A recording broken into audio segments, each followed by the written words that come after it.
Hello and welcome to episode 82 of Zion's Finest. This is Kenny Brown and I'm joined by my brother, Sammy Kaye. Hello, hello. What we're going to be doing in this episode is going to be talking about Adepticon. We're going to be talking about it like people who have no stakes in it, because we're not going, which is kind of a bummer. Sam and I I went to LVO, Sam's going to law school, and none of the Zi-Fi brothers are actually going to be able to make it out to Adepticon, which is a major bummer. We do have people from Utah going, and I hope that they crush all the rest of you nerds at the tournament, but we're not going to be there. But obviously, we decided we weren't going to go before we knew that Adepticon was going to be Worlds. Obviously, these plans were set in motion long ago, but I wish we could go because it seems like it's going to be the best tournament of Shatterpoint ever. But what we're going to be doing in this episode is talking about our kind of a preview of the tournament in terms of the meta, what we expect and everything like that. But Sam has got a Goonhammer article that he wants to tell us about. Yeah, so in connection with this episode where we're going to be talking about kind of our predictions, our thoughts on the meta going forward, I co-wrote a Goonhammer article with a couple of the other Goonhammer Shatterpoint analysts. We talked about our predictions for what's going to happen at the event. Additionally, we set up a Google Doc that you can fill out to put in your own predictions. We have a scoring system that we put together, so you can kind of do your own Shatterpoint March Madness thing. Head over to that article. We'll include a link for it in the show notes. Fill out your predictions. The winner gets a shout out in our recap article that we'll be doing post Adepticon. It should be a ton of fun. So go check that out in addition to listening to a more in-depth kind of meta-analysis here. Yeah, and this article that they wrote, it's a really, the crew that Sam has got with this Goonhammer group is a very strong core of players, and they just have great insights. So I would obviously highly encourage you to check that out. Okay, so with that being the case, let's talk about Adepticon. It feels like, so I was on an episode with Jesse from Hello There. I was on Hello There with Jesse to talk about kind of a meta preview. This is for LVO. This is months ago. It feels kind of like we are finally now, in the year of our Lord 2025, in the end of March, we're finally approaching the end of what I consider the Iden meta. And the reason I say that is because there has not been anything released since Iden that has had as big of an impact on the meta as Iden, in my opinion. Sam, would you agree or disagree with that? Yeah, I don't recall all the boxes afterwards, but just off the cuff, I agree with that. Yeah, so the things that we've got since then, obviously the rescue box is very good. Armor has been released. Canaan's come out. There's a lot of amazing things that have come out, but nothing has really, in my opinion, nothing warps the meta quite so much as Iden, right? That doesn't mean that I think Iden is the best primary, but it doesn't mean that Iden is bar none the greatest thing ever, blah, blah, blah, blah, blah. But what it means is that Iden, Inferno Squadron, and the Moth Box, and you don't need to think about Moff Gideon, but you need to think about like Death Trooper Escort and Dark Troopers, truly warp the meta. You need to have a plan. You have needed to have a plan for these two boxes since June, I guess, effectively, when Iden released. And we're finally approaching the point, like Adepticon is the last tournament of this meta, because after this, we're going to be having Cassian's box is going to be coming out.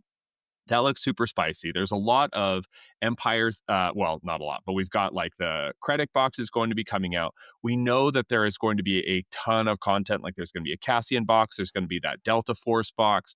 Lots of things are going to be coming out. And the hope is obviously that something there, or maybe a balance change from AMG will reshape the meta, right? So Adepticon finally gives us this closing chapter to this meta, and it's a great way to go out because it's going to be an absolutely huge, very competitive tournament. So that's kind of my thought as we're going into this, is just to remember that it's going to sound kind of like a broken record in a lot of ways, but we've still learned a lot. We've learned a lot even in the past few months as we've been testing about how things like the relative matchups for things. And so that's what we're going to be talking about. So first off, the thing to think about, which is going to surprise people, is in the last 6 months, the primary that has, I don't know if this will surprise people, it shouldn't surprise you, but the primary who has the highest win rate over the last 6 months at rated events is Princess Leia. She has almost 600 games. The Armorer has 800 games, is just behind her at almost a 60% win rate. She's at 58. Kanan is the same, 800 games, almost 60% win rate. Then we have Moff Gideon, who has 1,000 games, and he is at a 57% win rate. We actually, I mean, Mando and Iden are both at 55% win rates, with Mando's got 1,300 games, Iden has 1,000 games. Sam, does it surprise you at all that we've got Leia, Armor, Kanan, Moff, and then we've got Mando, Iden in terms of the comparative ordering of those primaries? So I guess a little bit, but not necessarily. So I think when something's really strong, they tend to get a lot of plays, and that pulls their win rate down. Yeah. So Aiden has almost double. Well, not almost double. She has 1,000 plays. That's a significant amount more, like a 40% increase over Leia's, right? Like Yes. 400 additional games Yep. for and that's a lot. Yeah. So these numbers aren't super surprising to me that like you get more games, you pull slightly down. I do think that this shows that there are answers to Aiden, not necessarily straight up this is favored into Aiden, but it shows that Aiden is not the end all be all. There are ways to play the game without just playing her. Yeah. And I mean, that's a big thing. I mean, I think a lot of us who have played games competitively, I mean, we knew this from IA with Spectre. I remember from my days of X Wing, card games that I've played. There are times where the meta is defined by a list that is so strong that if you are not playing that list, it is you are I mean, that list is favored into almost everything. Not to say that it can't lose games, but that it is favored into almost everything, or is favored into everything. And then the question is just how much is it favored, right? This is not how Iden is. My sense with Iden is that Iden has no bad matchups. She has some very good matchups, but that, it's not the case that if you run Princess Leia or Armor, we're going to obviously talk about this more a little bit here in a bit, or Kanan, that you are going to lose games. I mean, my game with Scott, we played it in the final of LVO. I was playing Spectre, he was playing Iden, and it came down to the I mean, it was just a razor thin margin for me to win or for him to win. And that feels about right? With these at high level play, if you know your list and if your list has play into Iden, like Revenge, like Mandos, you can absolutely take games off that list. It's not that way. The other thing is that Iden LVO had an atrocious win rate in Swiss. She was at something like a 40% win rate in Swiss, which is Yeah. shocking. I mean, that shocked me. That number honestly did. While she dominated the top eight, like we just think that's because with really skilled players, she's very strong. And so, I mean, but she's just kind of strong generally. But if you think you're just going to plug and play her, people who understand the matchup, if you're an Iden player, or if you're thinking, oh, I'm going to play Iden and I'm going to, take games off of all these people. If you don't know how to play into revenge triggers, then you will be in trouble. And that's actually one of the things that I think differentiates the strong Iden players is they know how to play into the people that are playing into them, right? With respect to Yeah. Kanan and Princess Leia or Mando, right? So well, what we're going to do now is let's just talk about what we think about these relative matchups, right? So, with respect to Adepticon, I think that there is going to be a lot of Iden. But let's talk about how we think, Sam, how do you think Iden does in Mandos? I think it's a super interesting matchup because Mandos have this way to get around one of the punishing aspects of Iden is that their force costs don't increase over the course of the game. Yep. So Mandalorians win the force attrition battle. Yep. What Yep. they don't win is the wound attrition battle. They can still wound. They don't Yes. typically wound as fast as Iden does, just due to that extra hit from Hask, changing, Yep. skewing the math so much. Yep. And they have a revenge trigger in their faction in the Mandalorian. So I don't think this matchup is awful, but neither do I think I want to be the Mandalorian player in this matchup, especially if I'm bringing Paz. Yeah. I think that Paz makes this matchup a lot worse. I think you really want to be playing Bo and then either Gar. Sabine or Gar, depending on who your Yeah. primary is that you're taking with the armorer. Yeah. But I don't think it's unplayable for Mandalorians, and I think that they have some interesting tricks they can bring to the table, though your stuff in general is squishier, except for the Mandalorian and the armorer. But the rest of your stuff is generally squishier. You don't hit quite as hard, but you have some good shenanigans, and you have the force economy advantage. And that's about the end of it there. It's a fine matchup, but it's not favored for Mandos. So my sense is with this matchup is one, and this is odds changes everything about these matchups, and we can maybe make some comments about that at the end. But I think that Iden versus Mandos, not on odds, I would put that at a roughly 50-50 game. Okay, and Yeah, that that's fair. includes if Mandos are running like if you're Mandos and you're running Sabotage and you're running Paz, you're running Armor Box and then you're running Mando, Bo, Clan Kreese. I think Paz is totally fine on Sabotage. I think he's got Yep. great play there. His issue is that he's just not very good on odds, right? Whereas Iden is so good on odds that's just not the kind of disparity you want. The other problem is, like Sam said, is that Mandos are playing fair game with respect to wounds and attacks. We have all those of us who have played lots of games with Bo know what it is like to, she comes up, she's in melee, she rolls her 8 dice, and because her expertise isn't very good, she doesn't get her 3 steps that she needs to get a push, right? And so she's moving lots of people around, she's doing lots of awesome things with her force economy, but she can super let you down because you don't have things like Hask to just boost all of your numbers, right? So it's kind of one of those things where I I I would probably rather be the Iden player in that, but I think that Mandos really do have good play. And if you've got a lot of reps, don't bring odds. If you've got a lot of reps, I think you've at least got a good answer, right? To what Iden is bringing to the table. So, Sam, tell us, what do you think about Iden into Spectre? So I still feel very comfortable with this matchup. Iden into Spectre. There's a lot of variations of Spectre, the Hera with Kanan, the Princess Leia with Kanan, even Mando with Kanan. I still feel Yep. very comfortable with this matchup.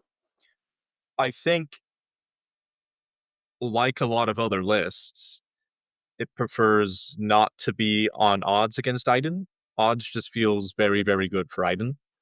Yeah.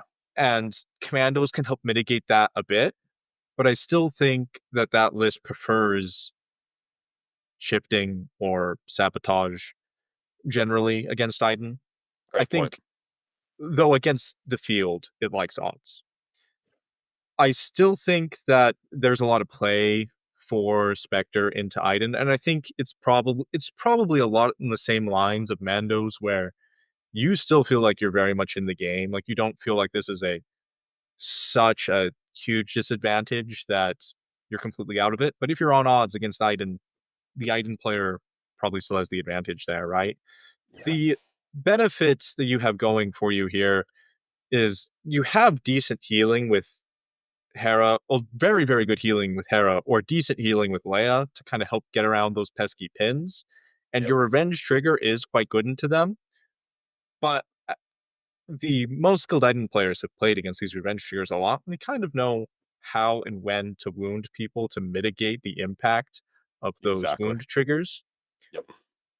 And your force economy can really end up in shambles due to the amount of wounds that they can put on you.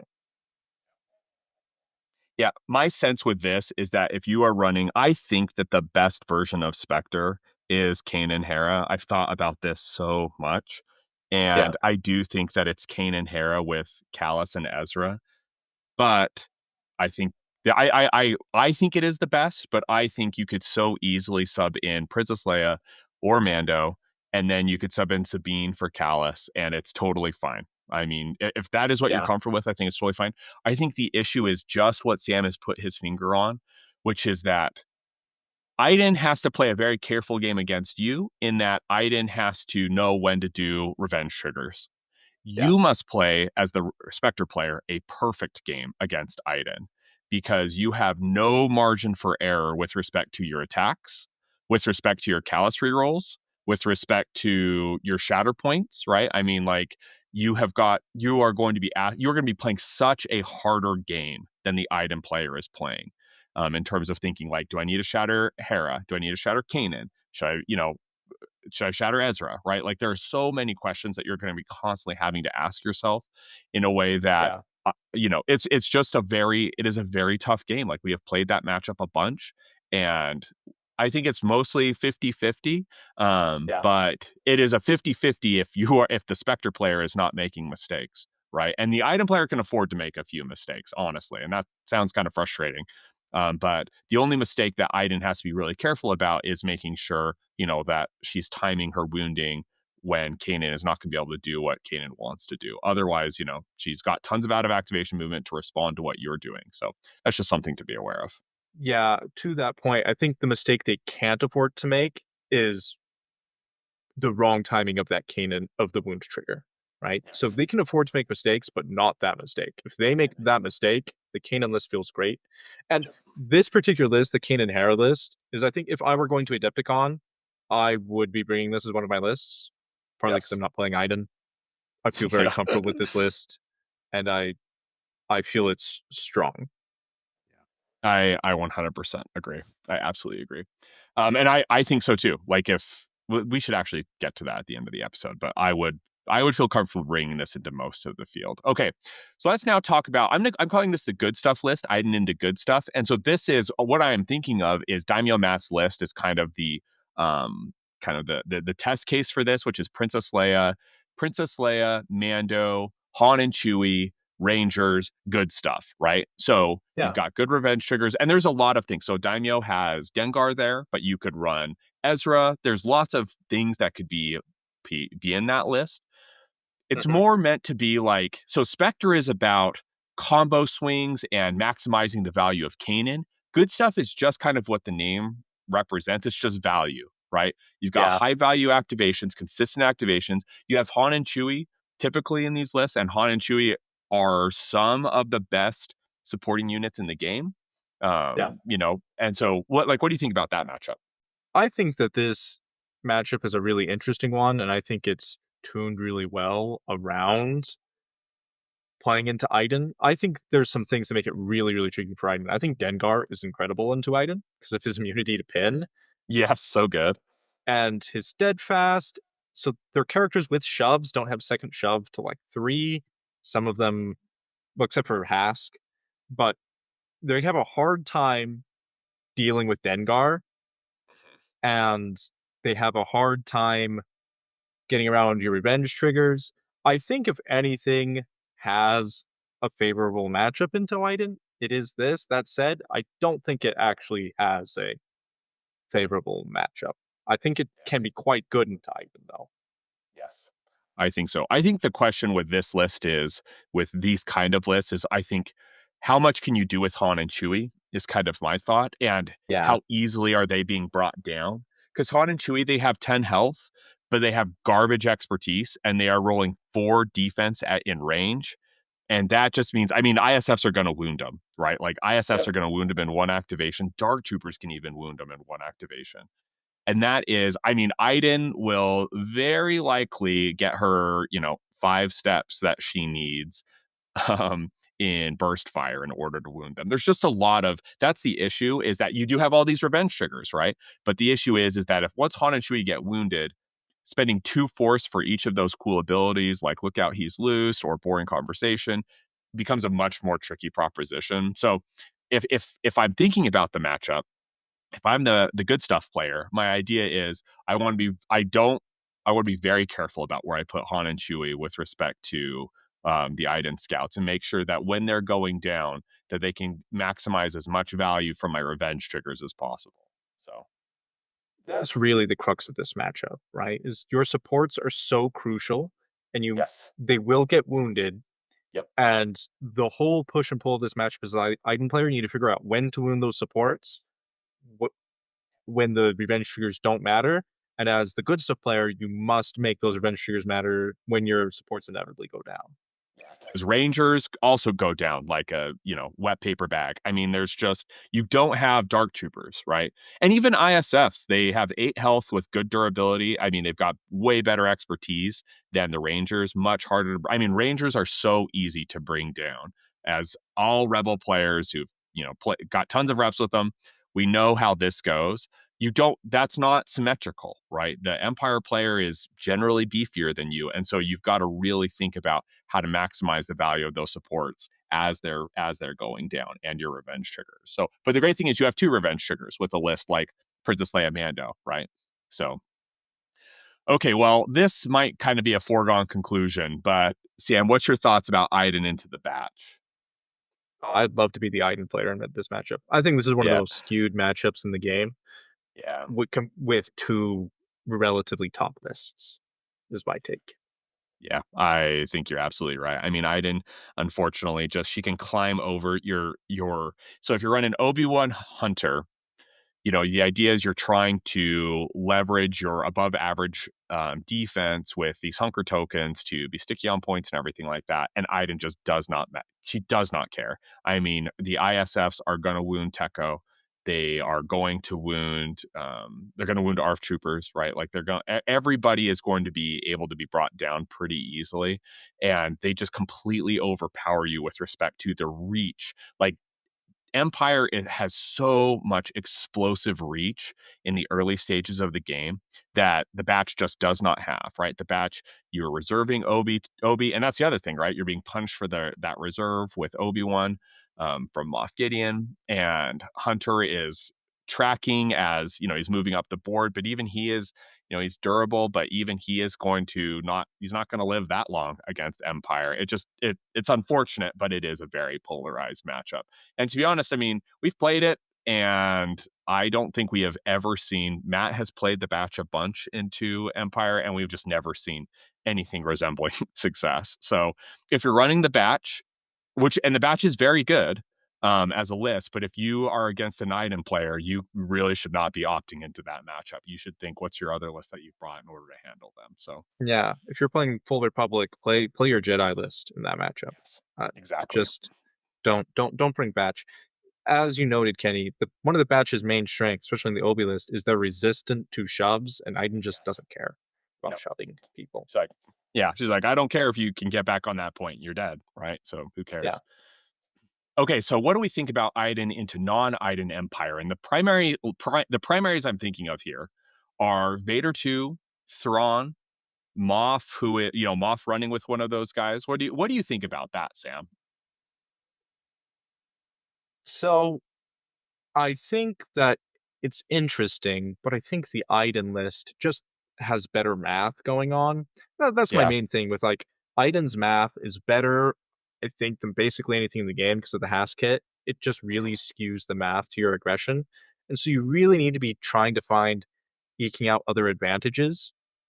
And there can be some interesting stuff with the Thrawn, Gideon, or uh, a Vader Thrawn type of list that these are interesting and I think good lists, but I think that just the value that Iden gives is hard to beat in terms of Empire right now, right? So I would just rather opt into an Iden mirror than try uh and maybe you might change up your Moth.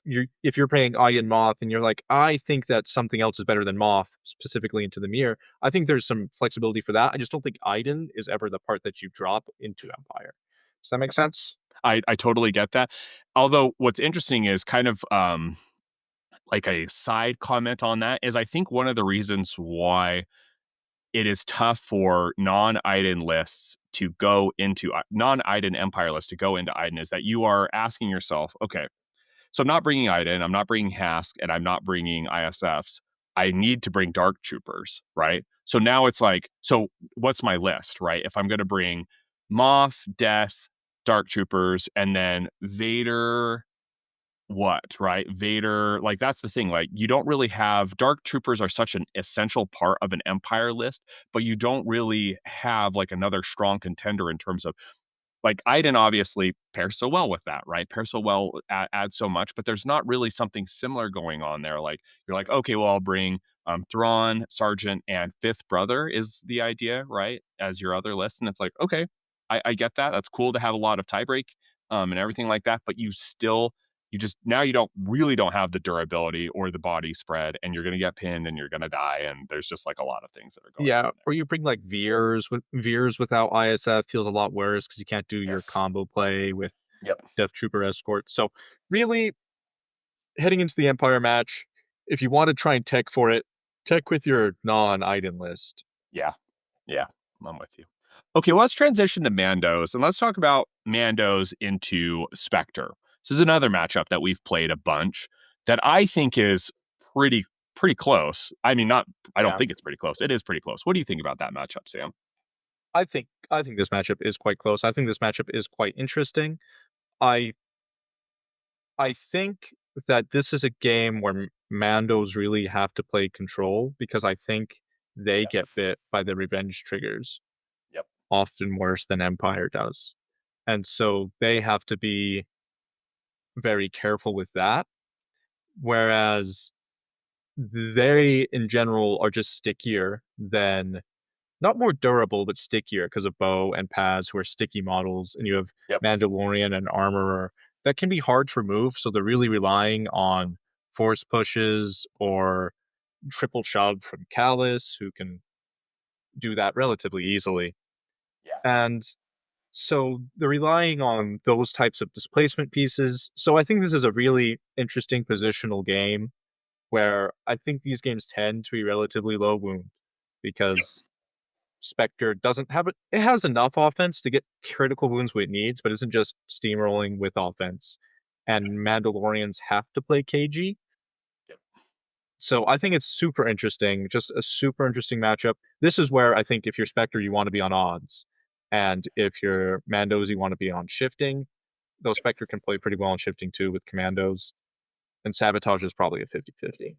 Yeah, I think that's right. And also, my sense is if you're the Mando player, what you want to do is you want to line up Bo on the opposite side, or like on the diametrically opposed side. Am I saying this right? Like the complete opposite side of Kanan. So if Kanan Yeah. is in Sector A1, you want to be in Sector B2, right? Is like kind of the idea Yep. because Bo does make it hard for Spectres to punch through. She's durable. She's got 8 health, and then when Bo's got her bubble up, I mean, Clan Kreese with 7 health, rolling 5 dice in range with steadfast and protection. That is tough for Spectre to get through. And so Spectre is leveraging its Ezra and kind of the combo plays, but they might fail to kind of punch through, and Yeah. then you're snowballing that advantage that you've got. So something to be careful of, and also if you're the Mando player, just be very careful about when you're wounding. Is honestly the big thing there. My last note here is I think if you're the Mando player, you're very happy to see Sabine over Callus in this matchup. Oh yes. I think Callus is really important for the Spectre player in this particular matchup because he's much better at displacing Bo. He's one of the few characters that can pretty consistently get 2 shoves through on Bo if he can make a melee attack. Yep. And he really helps Spectre get to their second or third shoves that they need with those rerolls. That kind of Great gets point. them past those protections and steadfasts and gets you past those important breakpoints. And whereas Sabine just with her bad expertise can really struggle to break through the extra defenses there. Totally. That's an excellent point. An absolutely excellent point. Okay, well let's talk about Mando's versus good stuff. I think that this is actually kind of similar to versus Spectre in terms of good stuff is bringing Han and Chewie, which Han and Chewie obviously can hit super hard, right? We know how good they are. They can hit hard enough to punch through Mandos, including something like Bo, pretty consistently. And you're kind of you're trading that in terms of Spectre has these strong combo plays with Hera, have Kanan, right, with his revenge trigger and just his phenomenal activations. And Princess Leia and Mando are good stuff lists. They have less out of activation movement, less responsiveness outside of their wound triggers. So they are trying to leverage a little bit more just the value of their activations, right? Dengar sticky on a point, Han and Chewie are going to be wounding things. And I think that my sense is with Mandos is that this time you're shifting to a little bit more of an attritional game plan, even though there are the revenge is happening, obviously, but you have a force advantage in terms of once the wounds start coming down. I mean, Mando he has a revenge trigger, which is good, but he is not, it's his revenge trigger or Princess Leia's is not Kanan's revenge trigger. They're just not as good. Right. And so you should be probably leaning a little bit more into the attrition there. It would be my sense. What do you think, Sam?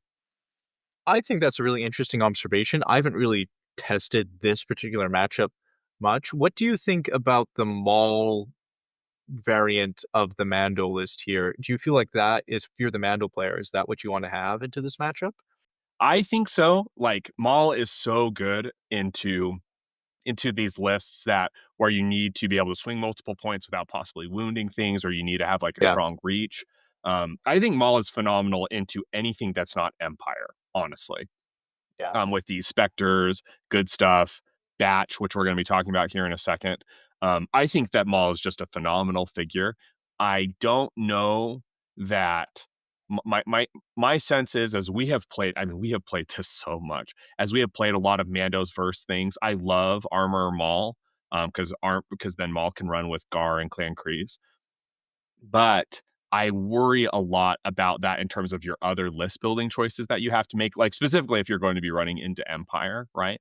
And Yeah. so, while I think I think that is Mando's. If your plan is I'm not going to run this into Empire, then I think Armor or Maul has really good play into things like good stuff, Spectre, Batch. That's my sense. What do you think?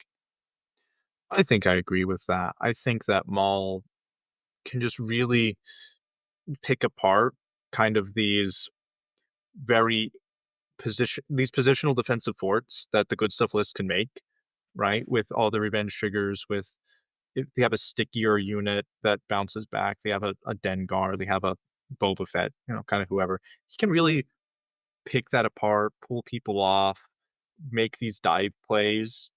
Yeah. I I think that that's the edge you want if you're the Mando player. And I think if you're the good stuff player, you prefer to see them with the Mandalorian variant. That's what you're hoping to see, and just kind of say like, "Hey, my revenge triggers are better than your revenge triggers," and lean on your supports trying to do more than their supports. This is a matchup that I think is very much about the supports. What Yeah. can Clan Kreese and Coverts do versus what can Han and Chewie and Commandos do?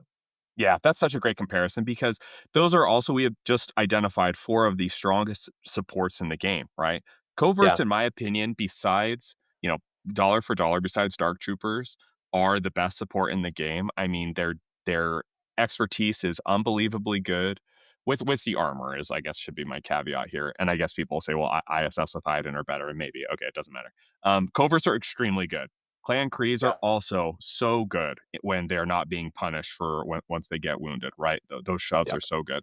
And then you're looking at Rangers, who we all know how good they are in terms of their offense, and Han and Chewie, right? So it's just like you're saying. I think the good thing about Mandos is you're a little bit beefier, but it is probably the case that the spike potential is going to be a little bit higher from the good stuff player. So but I think you've got you've got play into that. I think that the good stuff player needs to really focus on leveraging its revenge triggers. And what the Mando player needs to be able to leverage is making it so that they fail to wound your supports on that, shot where they really need to. So maybe you should think about hunkering, hunker, spend that force to jump and then take shots, right? So that they are required so that they can't be getting these free wounds with their strong range attacks. So yeah, all right. Well, Mandos versus the Batch. This feels like kind of like Spectre, good stuff in the Batch. Feels like kind of variations on a theme where these are lists that are either more durable than average, or it's not about, blasting each other off the board.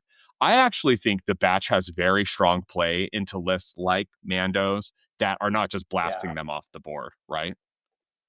Yeah, I think this is what you bring the badge for, right? Because I don't think that Mandos have, whether they bring Maul or Mando, they have one unit. that can consistently remove your OB hunkered batch units. Great point. And then Great. they are going to have a terrible time getting Wrecker off a point. That's so true. Good point. They just Wrecker is going to be such a burden for them to get off a point. Obi-Wan is going to be such a burden for them to get off a point. Hunter just they have you have so many like sticky figures, and Mandalorians just don't have enough to get through it all. So I think that this is if you're the batch player, this is the matchup you are hoping for. I think you're right, and I honestly don't think there's really that much more to add on that, right? Like, just you execute your game plan if you're the batch player. Get up the board, hunker, put all the hunkers like crazy, and you're just going to have a positional advantage, right? In terms Yeah. of being able to stick on those points. So, absolutely correct. If you're the Mando player, then you need to. I don't know. I mean, I think that your plays are.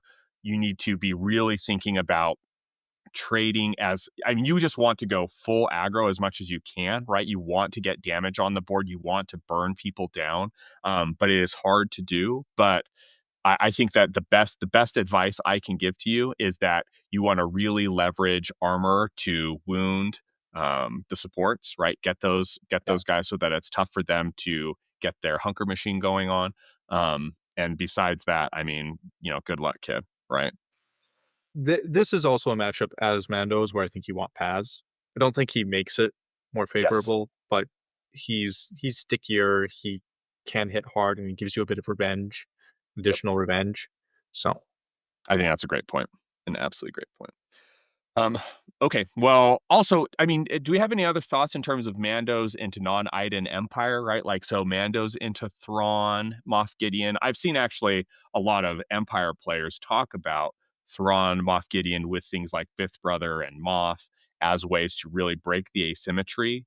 Not the asymmetry, or break the symmetry in terms of I've got all of these units that are tie breaking. I've got tons of out of activation movement. I actually think that that is one where again Mandos, because of their struggle to really climb the damage tree, might have a tough time in that, because if I'm the Empire player, I would feel very confident taking two tie breaking units into the Mandos, because you can get away with not wounding. If Mando is in a good position, you have got ways to swing multiple points. You've also got great out of activation movement. There's just like a lot going on there. I don't think it's super favored one way or the other, but just something to be aware of, right? yeah, I think that that's much closer to a 50-50 matchup. I don't think it's super favored one way or another. But Yeah. All right. Well, let's talk about Spectre's matchup. So, and the first thing is Spectre versus good stuff. So we have now played this multiple times, but my first serious introduction to this was playing against Daimyo Matt at LVO. I ran Spectre, he ran good stuff. And that was, my opinion is that Daimyo and Blake's lists at LVO were the coolest lists in the game, the coolest list of the tournament that did well. And I was kind of shocked at kind of the creativity that went into, good stuff, this good stuff list. And you might think, well, it's yeah, just good stuff, but it's really not in terms of like the choices that are made. Dengar's placed there. It's just not what you'd expect. It really isn't what you'd expect. I think that this matchup, I think Daimyo's sense is that he feels that good stuff is favored into Spectre. I think that is more that he has a ton of reps with good stuff. I think that yeah, this is a very, very, very tight game. I mean, my game with Daimyo was one of the closest games I've ever played. It was very much a matter of I was able to respond to the things that he did. So he dives Luke onto my point. I draw Ezra who breaks ties, right? And I'm able to. Hera actually won me the game, won me this game. sounds But about right. but I wasn't able to deal with Dengar, right? I wasn't able to deal Yeah, with his stupid steadfast and his immunity to pin. He's just a jerk. And so I think that there is, if I were to offer counsel on this as a Spectre player, what you have is a tie-breaking unit, the best revenge trigger out of the three revenge triggers that are in this matchup. You have the best one, and you have Hera, who will win you the game, right? And if I'm the good yeah, stuff player, what you're thinking is I have more consistent revenge triggers, right? So I can get up the board. I don't, Han and Chewie are not as likely to get wounded. It's very tough for Spectre to cleanly bring them down in one activation.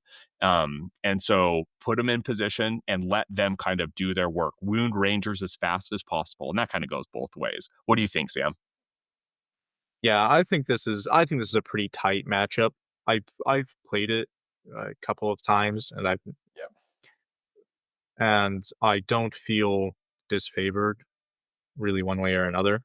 Yeah. I I think that both lists have tools to really hurt the other, but and that really cuts both ways. So they're both. This is going to be a very interesting positional game. I think both lists, though. I do want to say I think both lists require a high amount of reps to be successful. And I I think that the person who is more used to seeing their lines, because both lists kind of have unique sort of lines. Like Han and Chewie are not always the most intuitive units to play. Neither is Hera. Yep. Eh, So you really need to practice seeing those lines to like, okay, how do I win in this puzzle that I have set out in front of me? Yeah, I totally agree with that. So Spectre versus the Batch this is one where I also think like the Batch has come ready to play this game. Sam probably feels more comfortable running Yeah, Spectre into the Batch than I do. I don't think that, the Batch is heavily favored or anything like that, but I think that the problem for Spectre is that they have kind of the Mando problem, but even more so in that they don't have the oomph to wound the Batch consistently. And so you are needing to play a very strong positional game you need to leverage your Kanan force yeets. Kanan, Ezra become two of your most important units here. But it's just very tough to deal with all of the hunkers that the batch is putting out, right? Because most of your attacks that you're going to be making are going to be ranged. Callus yeah, is going to be making melee. Ezra is going to be making melee, but there's kind of a big asterisk with we talk about Ezra's attacks because you don't most of the time you really don't want to be spending force for his force jump, especially because typically it's going to cost you two because he'll be wounded, right? Because they want to bring him down. So it's just things to think about. I would not feel amazing as the Spectre player playing this matchup. But like what do you think, Sam? Why do you feel better about this than I do? So I think it really depends on who the primary is with the batch. I think as a Spectre player, you feel very good into the Hondo versions, and I Yes. think it feels tighter into the Obi-Wan versions, Yep. right? But I feel pretty good about this matchup. I think part of it is like Ezra is just a big deal here, Yes. and the revenge trigger from Kanan being an attack that can hit anywhere Yes. can really you can hit the units that haven't been able to hunker yet, or you can Yep. burn hunkers quicker than other lists can just because you're getting out extra attacks because of that revenge trigger, Great point. right? And so you have ways to whittle down those resources in an interesting sort of way. And the so and you can Spectre's offense is high enough that you can just kill their supports. Part of because their supports are super squishy. Yeah. Great point. The 7 health will still go down. They will still die. And you're going to struggle with displacing Wrecker. Oh, I do want to know that I've often heard batch players say that, well, Wrecker can get around Kanan's revenge trigger. And I do not think that that's a real counter. Like, I think Yeah. that's really hard to set up. And I think it's Yeah. force intensive. Yep. And that often people will be like, well, in order to set it up, you're like not going your full steps. You're like leaving them on one or two, and then I'm going to spend force for that. And I just don't think that's an efficient use of force or an Yeah. efficient use of like it's a. I think that oftentimes batch players can play themselves because of that mechanic. Yeah. So if you're the batch player, don't go in thinking that that's your answer to Kanan. Yeah, the ability that Sam's talking about is I wasn't sneaking, which is, you choose an active objective that you don't control, Wrecker does, rolls 5 dice, and then you deal damage, crits, and hits, right? Is the idea there. Now, I cannot say how many times I have been freaking Wrecker and needed to do 1 damage and have not got it, right? And that I know that's not common, right? You are going to get or I need 2 damage and I can't get it, right? I roll a hit, 2 expertise, 2 fails. I just cannot overstate to you how risky it is. I always think about, I mean, my decision making has become, so I play all my games against Sam and Scott. So if I make a mistake, I'm going to lose the game, right? And my decision tree has so often become, if I do this thing and it doesn't work, if I don't roll the dice and it doesn't work, does it lose me the game? Right? Like, will this lose me Yeah. the game? And that is what Wrecker is effectively asking you to do, right? It's like, if I don't do this thing that I'm counting on to do with these dice, am I going to lose the game? Now, again, we think about that. We're like, well, sure, but you got to roll dice, and if all your dice are going to be bad, then okay, that's how it is. But it's, again, the idea here is that you are putting so much into this, and it's one thing if you're Wrecker, you tree and you're not able to wound them, right? And you left them on 1 to 2, and you're like, okay, well, let's do I wasn't sneaking in order to get it. But it's another thing to like play yourself around this scenario. So I think you're right, Sam. I Yeah. think it's a lot more close fought than you would think. So Yeah. So my experience is that I've been very comfortable in this matchup. And the only reason I hedge and that I say that it's close is because other people's experience have told me it's not. But my experience I have felt very comfortable in Spectre and Batch. yeah.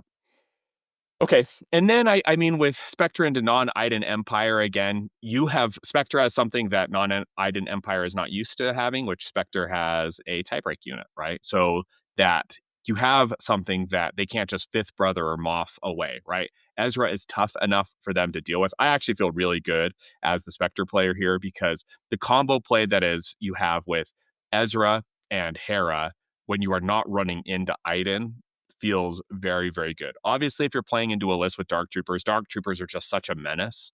But Yeah. they don't have the things to wound you as consistently as Iden does. I just feel a lot better about this match. Yeah, I think that Moth is a big deal in these matchups. Spectre likes Oh, to reserve true. Hera. Good So point. if you're playing something like Thrawn Vader, I think this Mhm. feels a lot more Spectre sided. I think you're playing something like Moth Thrawn, I think it gets a lot closer. So Yes. if it's the non-Empire player, if you're not playing Iden and Spectre, if you're like, hey, I need to whatever I need to do for my you must meet your destiny or whatever that rule is. You got to play all your lists. And you're thinking if Yep. this is a good time to play a non-Iden list, make sure you still bring Moth into a Spectre matchup. Great point. Absolutely phenomenal point. Okay, let's talk about our thoughts with respect to. Let's talk about these lists kind of together, so we can move to the next stage. Let's talk about good stuff, batch, non-Iden Empire. Like, how do we feel? I feel like all of these lists are honestly kind of similar to each other, which I know sounds kind of weird, but they are. The batch feels like, so the batch has with the Hunter Obi list. You have two forms of out of activation movement besides the Hunger shenanigans, and that's Hunter and that's Rex. And it is really interesting because that is similar to what, I mean, good stuff has the out of activation, which is Princess Leia, and then it's Luke. Luke is able to move Han and Chewie. He's able to move Princess Leia. He's also, this is super spicy, but he is able to move Dengar with Payday. Um, Yep. and so I think the good stuff list is probably a little bit more mobile, but the batch is so much stickier, right? However, here is something where I think that Han and Chewie really shine because they can wound Wrecker. Can they get? I think they can I get don't to think they 6 damage. can. Let me check. Can they get to Yeah. 6 damage? Han and Chewie can do 5 damage pin on the first one. Okay, so if Han and Chewie tree twice, they can wound because they do 5 damage pin strain, which becomes 4 damage pin strain. And then on the next attack, they do 7 damage with the pin and strain, right? So that becomes 6, and then you're able to get the wound. So Yeah, I don't think that's super that's likely. that's not super likely. Yeah, you're right. You're right. Yeah. That is not as likely as I would have thought. But you know what they can absolutely do is they can gun through those poor ARF troopers super easily, right? So, I mean, Han and Chewie, I think, are the real factor here, like they are in so many games. I mean, for the Princess Leia, for the good stuff player, if you're running this list, my sense, I haven't played this as much as Daimyo Matt. Go ask him if you want a more expert opinion. When you draw your Shatterpoint card, the first thing you should always ask yourself is there a reason I should not shatter Han and Chewie, right? Yeah. Han and Chewie are my playmakers, my most explosive unit on the table. Is there a reason I shouldn't Shatterpoint them? And obviously, you might be like, Princess Leia is better here, right? For some reason or the other, or Rangers are better here. But typically, they are who I would expect to be the ones that you should always be thinking about Shatterpointing. And that's in the case of this matchup versus the Batch. I think Princess Leia is the only other one I would consider just because she can swing so many people around the board.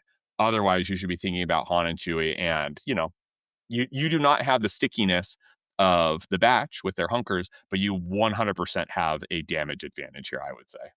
Yeah. So I think this is a really interesting matchup in the fact that I I think that this matchup is probably good stuff favored if it's for thinking batch. I think if it becomes Jedi, like a Jedi control list, like Mm. Obi-Wan Mundi, I think it gets a lot worse for good stuff. Kiadi Mundi is an interesting figure in all of this because Kiadi Mundi, Shakti, and I know that people are going to be saying, why haven't we talked about them before?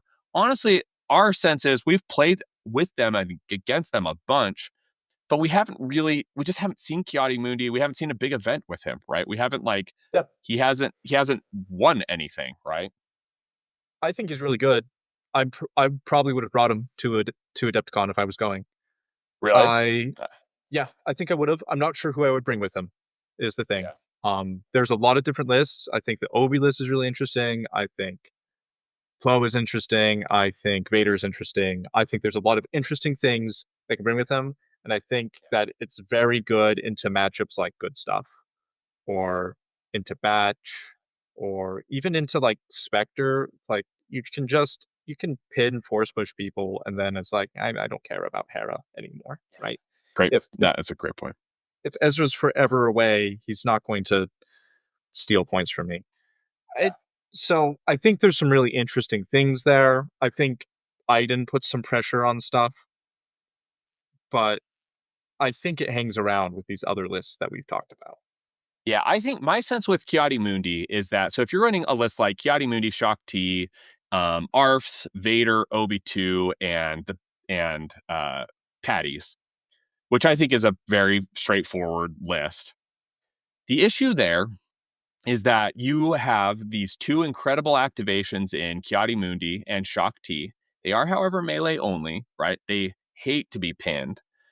The problem is you have this weird issue where the things that you're able to do to your opponent, they are also able to do to you.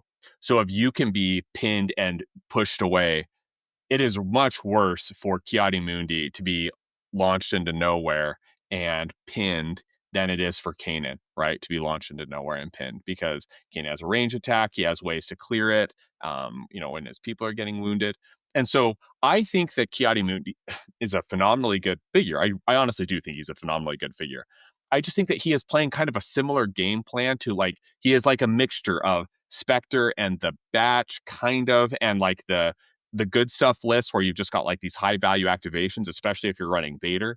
And my real sense is that what I worry about most with these lists is that it is not stronger than the sum of its parts, right? Spectre, Kanan and Hera make Spectre stronger than the sum of its Yeah. parts, right?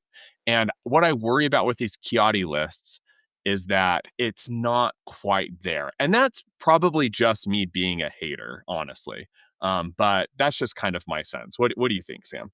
I think it's there. I think that. So I think there's honestly. This is going to sound crazy, Kenny. I think that there's honestly something with Plo in this list. Oh, okay. Like, that I'm not sure that it's like the competitive thing, but I Uh-huh. Luke Thompson's talked about like something there. Like I think there can be because Poe gives additional movement to people, and he gives more force pushes, and then you can add some Rex. I think there's something with Obi. Like I think there's something there. Yeah. Whenever I played it, even into the best lists, I have never felt like, hey, I'm out of it on unit quality. Really? Yeah. I So that's that's how I felt when I play it. I've never felt out of it based on unit quality. yeah. I never felt like, oh, I'm dominating on unit quality. Well, shouldn't say never, but there are times where I feel like there are some matchups it's really good into. Like I think it's just good into the good stuff list. Yeah. Uh, I do think it's pretty good into Spectre, especially yeah, that Plo variant, right? Plo, I think that Plo variant is really interesting. I think the bad part is the Plo variant is bad into Iden, but I think it's literally good into the rest of the field. And being yeah. bad into Iden is might be an Achilles heel, but Yeah. Yeah. I think that's it's so interesting. I mean, you know what? I mean, one of my hot takes, I will give you a hot take now, and you are going to hardcore disagree with this, but I think that lots of people are going to be playing Cam, and I don't think he's going to do very well at Adepticon. Like I think that there might be one in the top 8, but I don't top think that he will. 32 because there's no real top 8. It's kind of a weird thing. That is Yeah, true. That's right. The top format's a little 32 bit and different. top 4. Yeah. I would bet there are 4 in the top 32, right? And that they don't progress past the top 8 would kind of be my sense. But that's a hot take, and I'm so willing to eat crow and just be super wrong on that. I hope I'm wrong. I hope that Yeah. Kiadi just slaps everyone. I think he's good. So, Yeah, I think so too. Okay, well, with that being the case, so we've talked a lot about matchups. I talked a lot about kind of like where we think that everything is, and obviously, we've played so much Shatterpoint. And we played with a lot of these lists a lot of the time, but also just remember this is only our experience, right? We have tried and tested a bunch of different things. Obviously, most of our testing has been against Iden, right? Or against Spectre or against Mandos, because those are the things that we just think are kind of like generically good in their archetype, right? Mandos are kind of like good stuff. Like that's what they are, right? It's just value. It's a value list. You're trying to trade above average durability, where like good stuff with Princess Leia and Mandos has Rangers and Han and Chewie in like these high powered support activations. What you're doing with Mandos is you're not doing quite as much damage, but you have a little bit more durability, right? But you're playing a very similar kind of game plan. And so we've played these things a lot, but we have only our own perspective, right? And I think that people, if you have got a lot of reps on your list and you think, no, I've got play into Iden, then awesome. I hope you are right. And I hope that you do very, very well, right? Or if you're a Spectre player who's like Sam and thinks, no, I can play into the Batch or I can play into Kiadi Mundi, that's great. Like, again, I am sure that you would have a better idea of that than we would. One thing that we haven't talked about, we talked about it at the beginning, but not now, is that odds is, never tell me the odds. And the reason why I think about this is because odds was everywhere at LVO. Every single player, I think maybe except for one in the top 8, was running odds as their mission. How do you think does that shift these matchups at all for you, Sam? yeah, I mean, I think Iden's very happy to see that. And I think people with Rebel Commandos are happy to see that when they're not playing Iden. Yep. And these other lists can play on odds. I think so. Here's the thing: if odds is everywhere, Cam will do poorly. Yeah. I'm not sure odds is going to be everywhere because I think if you're not playing Iden, you shouldn't bring odds. Agreed. I 100% agree with this. I think that I think this even if you are running Rebel Commandos, right? I also Yeah, think like if you are running mine and Scott's list, so I think our lists were identical at LVO running Spectre Iden. If that is your list, I still don't think you run odds. And the reason why is because you are thinking if I'm was going to run that again, I wouldn't bring odds because if I'm going to run into Iden, I want to run Spectre and I don't want to play against Iden on odds. I just don't. That's yeah, you're not favored there, right? So bring shifting. Yeah, no, shifting feels kind of scary with Iden, but you can bring shifting, you can bring sabotage, which is probably just what you should bring.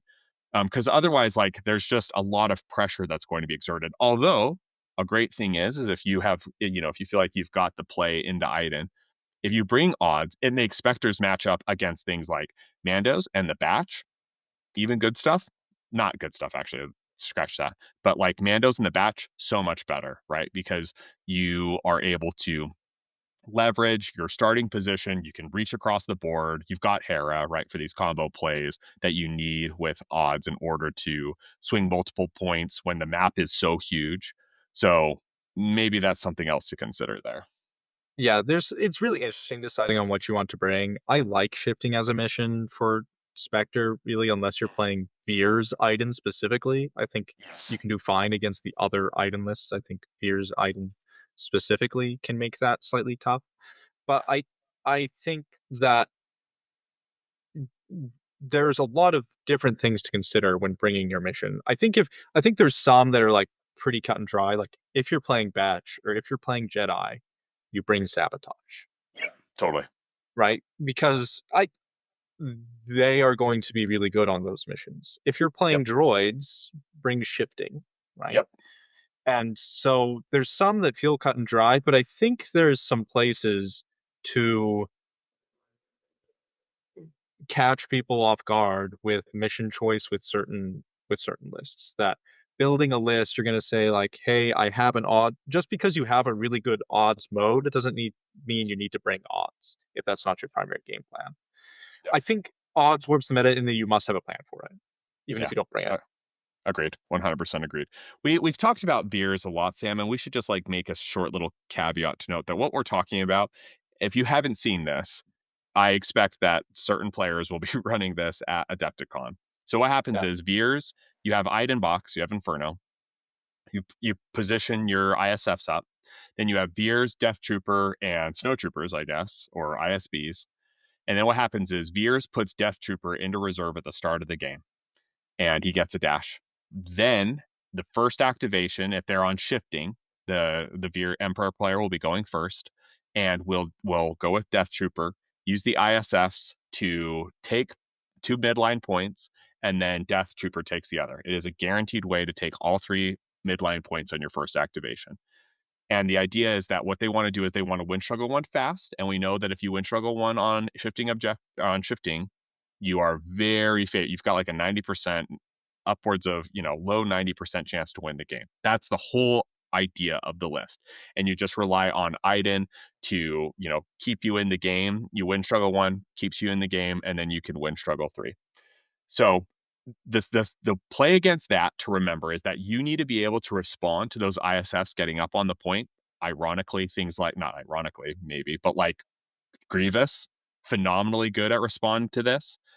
okay, Iden, phenomenally good at responding to this, right? Like your yeah, own Iden. I think that the gameplay is actually pretty fragile if you know how to play into it. But if you I agree. haven't seen it before, it's a little bit scary. So just be aware of that.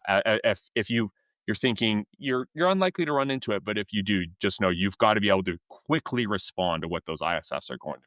Yeah, when I'm bringing up fears here I'm not bringing up fears because I think he's good. I think Yeah. fears is honestly pretty bad, especially when he's not with Iden. I think he's like an anchor on your list. Um, Yes. and he just has this one thing that he does, particular on shifting, that is really strong. But Yep. it's um, but outside of that context, I don't think he's a real meta threat. No, not at all. And we didn't talk about separatists at all, just because honestly, I don't feel like I think that they are doing kind of what Iden Moff is doing, but worse. But I think that there will be many strong players running separatists. So, like Chris Sampson ran Lumi Grievous at LVO. He was my round one opponent. Phenomenally strong player. I think he's going to Adepticon.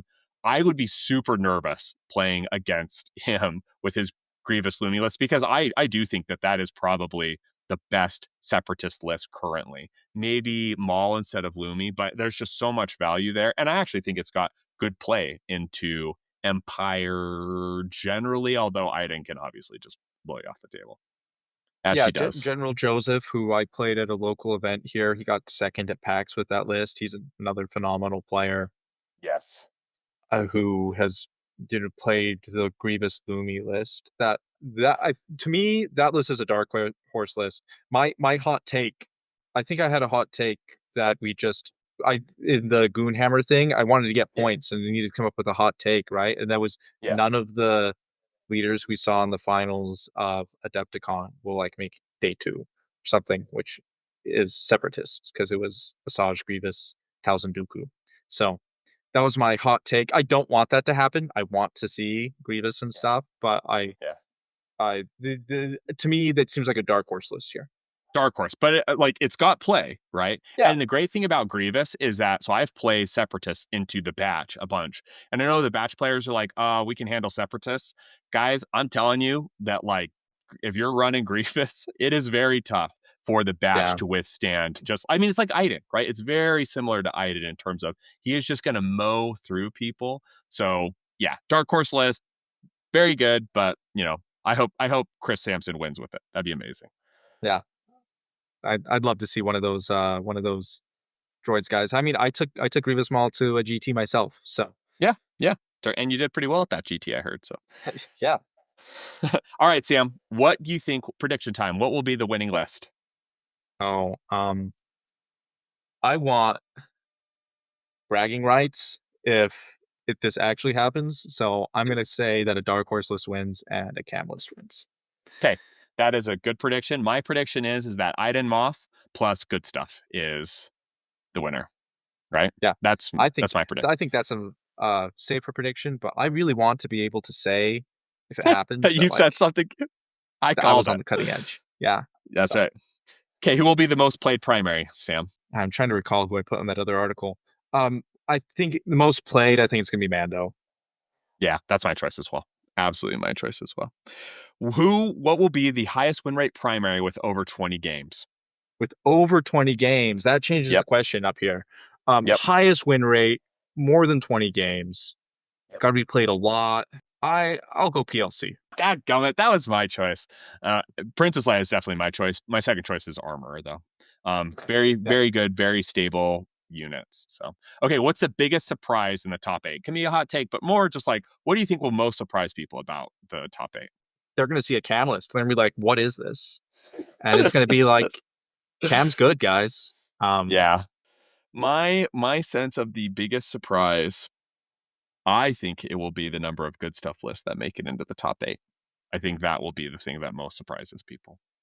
And by Because good I stuff, you mean Mando PLC lists? yeah, I think like Daimyo's list. I think the reason why is I know we have talked about it a ton, like we have, but I don't think like it does not seem that it has caught on wider, which really surprises me. And so, but I think it's just got strong play, lots of answers, and if you've got reps on it, you can play into almost anything. So that will be what I think is the biggest surprise. Okay, Sam, do you have any other closing thoughts? Anything else? Nope. This has been great. Uh, go out, put your own predictions in Goonhammer. That's the last thing. Oh, Yeah, yes. do it. Go put your predictions in Goonhammer. Absolutely do that. We want to wish everyone who is attending the best of luck. I hope that your dice are white hot fire and that everyone has a ton of fun. I am so jealous of all the sweet swag that you guys are going to be getting. We will obviously be following the tournament during the days on the Slack. So join the Slack if you want to be a part of our discussion. But again, best of luck to everybody who's there. We love you all. We hope that everyone is safe and has a ton of fun. And we'll talk to you next time. See ya.